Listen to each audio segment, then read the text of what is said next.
بات آگے بڑھی، وہی ذریت، پریوار بڑھا، ایک دوسرا قبیلہ آیا، مناکحت ہوئی، پریوار بڑھا، ذریت میں دعا کی گئی، ابراہیم نے کعبہ کی تعمیر کی، ساتھ میں اسماعیل ہیں، باپ کی نیک کام میں بیٹے کی مدد رہی۔ باپ جب نیک کام کرے تو بیٹے کو مدد کرنا چاہیے، بیٹے کو الگ کہانی نہیں پیش کرنا چاہیے، باپ کے اچھے کام میں بیٹے کی مدد ہونی چاہیے۔ باپ نے کعبہ تعمیر کیا، بیٹا بھی ساتھ میں لگا رہا، اور لگتے لگتے کعبہ تیار ہو گیا۔ مزدوری کا سوال ہوا، کیا چاہیے؟ تم نے کعبہ بنایا ہے، چاہیے کیا؟ انکساری اور عاجزی، اے رب ہماری یہ کوشش کو قبول کر لے، اور کیا چاہیے؟ ربنا تقبل منا انکا انت السمیع العلیم، بس تو قبول کر لے، تو سننے والا ہے، تو بخشنے والا ہے، مہربان۔ کہا نہیں، ہم کو تو دینا ہے، چاہیے کیا؟ تو حضرت ابراہیم نے رسول پاک صلی اللہ علیہ وسلم جو آخری نبی تھے، وہ کسی بھی ذریت میں چلے جاتے، کہیں پر بھی رہتے، وہ ہر عالم کی رحمت ہیں، کسی عالم میں رہ جاتے، یہ ان کی مہربانی ہے کہ یہ کنبہ پسند آیا۔ سرکار دو عالم صلی اللہ علیہ وسلم کی بعثت کے لیے دعا کیا۔ جب دعا کیا تو ایک طرف نام محمد کے لیے دعا ہے کہ آخری نبی ہو لیکن میری ذریت میں ہو، آخری نبی میری ذریت میں ہو، ادھر دعا ہوتی ہے، ادھر حضرت ابراہیم کے قدموں کے نیچے کا پتھر موم بن جاتا ہے، نشان پڑ گیا۔ تو پتہ یہ چلا جو آج مقام ابراہیم ہے یہ رسول اللہ کی دعا کا نشان ہے، یہ میلاد مصطفیٰ کا نشان ہے، یہ رسول پاک کی آمد کا نشان ہے، اور یہ کعبہ کے سامنے ہی لگا ہوا ہے، باب کعبہ کے سامنے قدم خلیل اللہ، تاکہ دنیا والوں کو پتہ چل جائے کہ خلیل اللہ کے قدم کو چھوڑ کے کعبۃ اللہ نہیں ملے گا، خلیل اللہ کے قدم کو چھوڑ کر کے کعبۃ اللہ نہیں ملے گا۔ قدم پہ آؤ گے تبھی باب کعبہ ہے، قدم پہ آؤ گے تبھی حرمت کعبہ ہے، قدم پہ آؤ گے تبھی فضل کعبہ ہے۔ ایک تو یہ میسج، اور اس کے بعد مزید انعام دیا گیا، امامت آپ کے ذریت میں رہے گی، اور امامت آپ کے ذریت میں، ولایت آپ کی ذریت میں، حضرت رسول اکرم صلی اللہ علیہ وسلم کے صدقے میں سب کچھ ملا۔ رسول پاک صلی اللہ علیہ وسلم تشریف لائے، اب اس ذریت میں امامت اور اس ذریت میں ولایت، اس ذریت میں امامت اور اس ذریت میں ولایت، رسالت نبی کے ساتھ خاص، نبوت نبی کے ساتھ خاص، اس کے بعد نبی کے ظاہری خلفاء آئے، ابو بکر بن کر، عمر بن کر، عثمان بن کر کے، اس کے بعد خلافت ظاہرہ اور خلافت باطنہ دونوں کے امین مولا علی کو بنا دیا گیا، مولا علی کو بنا دیا گیا۔ اس لیے بنا دیا گیا کہ جتنے دن خلافت ظاہرہ رہے گی، اس کے بعد میں ایک نظام دے کے جانے والا ہوں، میں ایک سسٹم دے کے جانے والا ہوں۔ وہ نظام یہ ہے کہ اے لوگوں، میں تمہارے درمیان دو بھاری چیزیں چھوڑے جا رہا ہوں، ایک قرآن ہے اور ایک اہل بیت ہے، ایک قرآن ہے ایک علی ہے، ایک قرآن ہے ایک فاطمہ ہے، ایک قرآن ہے ایک حسن ہے، ایک قرآن ہے ایک حسین ہے، ایک قرآن ہے ان کی اولادیں ہیں، نسل در نسل قیامت تک قرآن کا ساتھی اہل بیت کو بنا دیا، اہل بیت کو بنا دیا، تاکہ جب بھی قرآن کے تحفظ کا معاملہ ہو، دین کے اصولوں کی حفاظت کا معاملہ ہو، تو کوئی اور گھر والا نہیں، جیسے صحرا کو گلشن بنانے ابراہیم کا گھر آیا تھا، اسی طریقے سے پھر صحرا کو گلشن بنانے محمد مصطفیٰ اور ابراہیم کا گھرانہ ہی سامنے آتا رہے گا۔ یہی ذریت طاہرہ آتی رہے گی، یہی خاندان آتا رہے گا۔ ملت ابوکم، تمہارے باپ کی ملت جو ہے، نبی کے باپ کی ملت سامنے آتی رہے گی، نبی کے جد کی ملت سامنے آتی رہے گی، اور یہ نظام دیا گیا دنیا کو۔ اسی لیے میں کہتا ہوں یہ حادثہ نہیں ہے، یہ ایکسیڈنٹ نہیں ہے، یہ سرپرائزنگ واقعہ نہیں ہے، اس کے لیے پوری تیاری ہے، اس کے لیے پوری تربیت کا کورس ہے، اس کے لیے جنریٹر میں تیل ضروری ہے،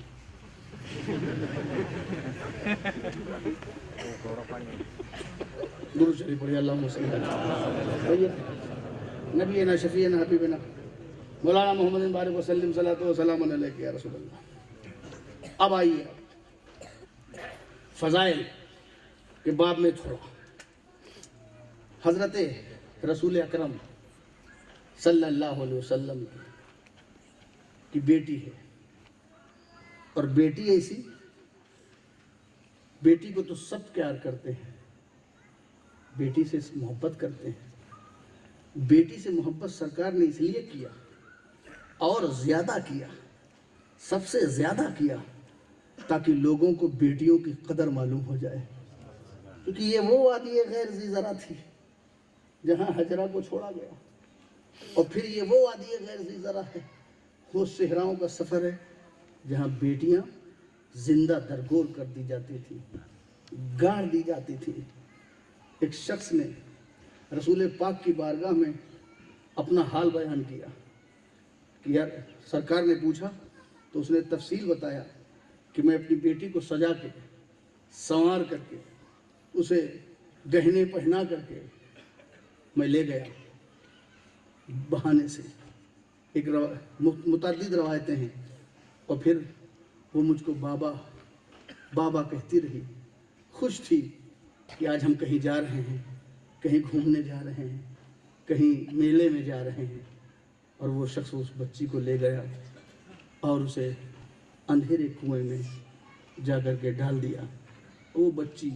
بابا بابا کہہ کے پکارتی رہی، اس کی چیخیں سنائی دیتی رہی، دھیرے دھیرے وہ چیخیں دور ہو گئیں، اور وہ بچی اس کنویں میں دفن ہو گئی، اور میں واپس آ گیا۔ چونکہ وہ بچی ہمارے لیے شرمندگی کا سبب تھی، چونکہ زمانہ تانا دیتا تھا، میں چاہتا تھا کہ میرا بیٹا پیدا ہو جائے، میں نے سوچا بچے کی بلی اگر دے دیں گے،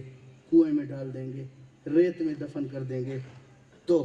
ہم کو بیٹا ہو جائے گا۔ اس وقت کی جہالت یہ تھی۔ میرے نبی جب یہ واقعہ بچی کی ہلاکت کا سن رہے تھے تو آپ کی آنکھوں سے آنسوؤں کی قطار بہہ رہی تھی، آپ رونے لگے اور کہا پھر سے اس واقعے کو سناؤ۔ آپ نے پھر سے دوبارہ اس واقعے کو سنا، پتہ کیا چلا کہ مصیبت اور غم کی داستان یہ سننا یہ بدعت نہیں ہے، یہ نبی کی سنت ہے۔ جب ایک بچی کے غم کی داستان نبی 2 بار سن سکتے ہیں تو پھر فاطمہ کے گھر کی داستان تو ہم ہر سال سن سکتے ہیں۔ اس لیے اپنی بیٹی کو اتنا پیار کیا تھا۔ یہ وہ وادی ہے، یہ وہ علاقہ ہے جہاں بچیوں کو زندہ دفن کر دیتے تھے، اور اس سے پیار نہیں کرتے تھے، فاطمہ کو سونگھا کرتے تھے۔ اور اتنا بڑا مرتبہ سیدہ فاطمہ کا، عورتوں تمہیں مرتبہ پانا ہے تو فاطمہ زہرا سے سیکھو، زندگی اپنانا ہے تو فاطمہ زہرا کے نقش قدم پہ چلو۔ حضرت رسول اکرم اپنی بیٹی کو سونگھا کرتے تھے اور ارشاد فرماتے تھے کہ فاطمہ سے جنت کی خوشبو آتی ہے، فاطمہ سے جنت کی خوشبو آتی ہے۔ اچھا، جنت کی خوشبو جس سے آئے گی، کوئی چیز جنتی ہوگی اسی سے تو جنت کی خوشبو آئے گی۔ جنت کی اگر خوشبو آ رہی ہے تو یہ بشارت دے رہے ہیں کہ فاطمہ رہ تو رہی ہے یہاں، مگر فاطمہ امانت ہے جنت کی، دولت ہے جنت کی، زینت ہے جنت کی۔ اور میرے نبی نے یقیناً سچ کہا، فاطمہ سیدۃ نساء الجنہ، فاطمہ جنتی عورتوں کی سردار ہے، فاطمہ سیدۃ نساء العالمین، فاطمہ تمام جہان کی عورتوں کی سردار ہے، وہ سیدہ طیبہ فاطمہ زہرا۔ اتنا بڑا مرتبہ رسول کی بیٹی، منسٹر کی نہیں، پردھان منتری کی نہیں، پریسیڈنٹ کی نہیں، رسول دو جہاں مختار کائنات کی بیٹی، مگر سادگی یہ کہ چکی چلا رہی ہے، آٹا گوندھ رہی ہے، اپنے شوہر کا خیال رکھ رہی ہے، خدمت کر رہی ہے، بچوں کی پرورش تلاوت قرآن سنا سنا کے کر رہی ہے، گانے سنا کے نہیں، ٹی وی لگا کے نہیں، چینل لگا کر کے نہیں، گھر گھر کی کہانی چلا کر کے نہیں، بگ باس دکھلا کر کے نہیں، دنیا کے خرافات کے منظر کو دکھلا کر کے نہیں، بلکہ اپنے بیٹے کی اپنے بچوں کی تربیت قرآن سنا کر کے، رسول کا ارشاد سنا کر کے، مسجد نبوی کا پڑوس ہے، دینی ماحول ہے، ایسے ماحول میں اپنے بچوں کی تربیت کر رہی ہے۔ جب ماں فاطمہ زہرا ہوتی ہے تو بیٹے حسن حسین شہید کربلا ہوتا ہے، شہید محبت ہوتے ہیں۔ اس لیے ماؤں اپنی گود کو پاک کرنے کی کوشش کرو، اپنی سوسائٹی کو درست کرنے کی کوشش کرو، تاکہ تمہاری نسلیں جو ہیں وہ اسلام کی دولت بن کر کے سامنے آئیں، اسلام کی طاقت بن کر کے سامنے آئیں، اسلام کا پرچم اٹھانے والے لوگ آئیں۔ آج ہماری نسلیں گمراہ ہیں، فسق و فجور میں، دنیا میں، اور دنیا کے فواحشات و منکرات میں مشغول ہیں۔ وجہ کیا ہے کہ جس زمین پر یہ پودا اگا تھا وہ زمین پاک نہیں ہے۔ اگر ماں کی گود فاطمہ کی طرح ہو جائے تو بیٹے حسین کے غلام بن کر کے سامنے نظر آئیں۔ اس لیے پہلے بنیادی چیزیں درست کرو۔ حضرت فاطمہ صاحب سادگی کی مثال، چکی پیس رہی ہیں، کمر میں، سینے پر، پیٹھ پر مشکیزہ اٹھانے کے، مشقت کے نشان مصطفیٰ جان رحمت کی بیٹی پر پڑ رہے ہیں۔ ایک دفعہ جب مشقت برداشت نہیں ہوئی، مولا علی نے کہا کہ جنگ میں کچھ قیدی آئے ہیں، کچھ کنیزیں آئی ہیں، تم بھی کسی کنیز کو، غلام کو طلب کر لو، میرے رسول پاک صلی اللہ علیہ وسلم تمہیں عطا کر دیں گے، تمہاری مشقت دور ہو جائے گی۔ فاطمہ زہرا، مولا علی رسول کی بارگاہ میں گئے اور کہا ایسی ایسی دقت ہے اور ہمیں ایک کنیز دے دیجئے تاکہ فاطمہ زہرا کے لیے آسانی ہو جائے۔ میرے رسول پاک صلی اللہ علیہ وسلم نے ارشاد فرمایا میں تمہیں نہیں دے سکتا، میں کنیز نہیں دے سکتا، اس لیے کہ صفہ پر جو صحابہ ہیں، اصحاب صفہ، ایک صفہ چبوترا تھا جس پر لوگ غریب صحابہ دین سیکھتے سکھاتے تھے اور ارشادات کے تکمیل کرتے تھے۔ ہاں وہ لوگ بڑے غریب ہیں، ان کے پاس کچھ کھانے کو نہیں ہے، اس لیے میں ان کو بیچ کر کے، ان غلاموں کو بیچ کر کے میں ان کے کھانے پینے کا انتظام کروں گا۔ وار رسول رحمت پریوار نہیں دیکھا بلکہ رضائے پروردگار دیکھا۔ میری بیٹی پریشان ہوتی تو فوراً ہم اس پر عمل کرتے، مگر میرے نبی نے امت کے حال کو ترجیح دی اور فاطمہ سے کہا تم صبر کرو، صبر کرو، سبحان اللہ پڑھ لو، الحمدللہ پڑھ لو، اللہ اکبر پڑھ لو، ہر نماز کے بعد 10 بار پڑھ لو، اور اپنے بستر پہ جا کے 33 بار پڑھ لو، تسبیح فاطمہ کہی جائے گی، اسے تم پڑھ لو، تمہیں سکون ملے گا۔ آپ نے انہیں واپس کر دیا۔ علی بھی واپس جا رہے ہیں، فاطمہ بھی واپس جا رہی ہے، مگر قربان جاؤ، نہ علی کے دل میں کوئی من مٹاو ہے، نہ فاطمہ کے دل میں کوئی مایوسی ہے۔ وہ سمجھ رہے ہیں کہ میرے والد رسول رحمت ہے، یہ ان کا فیصلہ ہے، وہ رؤوف الرحیم ہیں، یہ ان کا فیصلہ ہے، ضرور اس میں ہماری ہی اچھائی ہے اور ضرور اس میں امت کی بھلائی ہے۔ لوٹ گئے اور اطمینان سے اپنے کام میں مشغول ہو گئے، نہ کوئی شکوہ، نہ کوئی شکایت۔ آج کے بیٹے اور آج کی بیٹیاں اگر اپنے والدین سے ان کو کچھ نہ ملے یا جس کی وہ امید رکھیں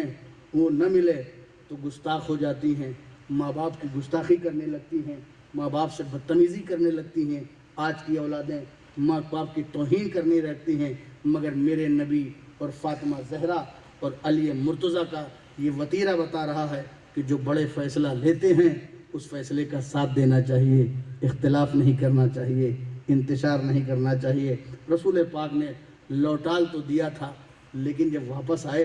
پھر آپ کو چین نہ آیا۔ آپ فوراً شام کے وقت آپ کے دل میں یہ بات گھر کر گئی تھی کہ فاطمہ زہرا نے ایک چیز مانگی تھی، میں نے نہیں دیا۔ فوراً سرکار فاطمہ کے گھر میں تشریف لائے، سرکار دو عالم صلی اللہ علیہ وسلم نے دروازہ کھٹکھٹایا تو دیکھا کہ ایک لحاف ہے، صرف ایک چھوٹا سا لحاف ہے، سرد رات ہے، سخت رات ہے، سردی کی رات، سخت رات، ایک لحاف ہے، اسی لحاف میں مولا علی فاطمہ زہرا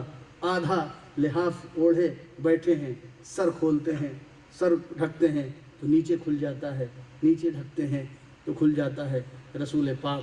صلی اللہ علیہ وسلم نے حضرت فاطمہ کو صبر کی تلقین کی اور انہیں یہ بشارت دی کہ اے فاطمہ صبر کرو، اور یہ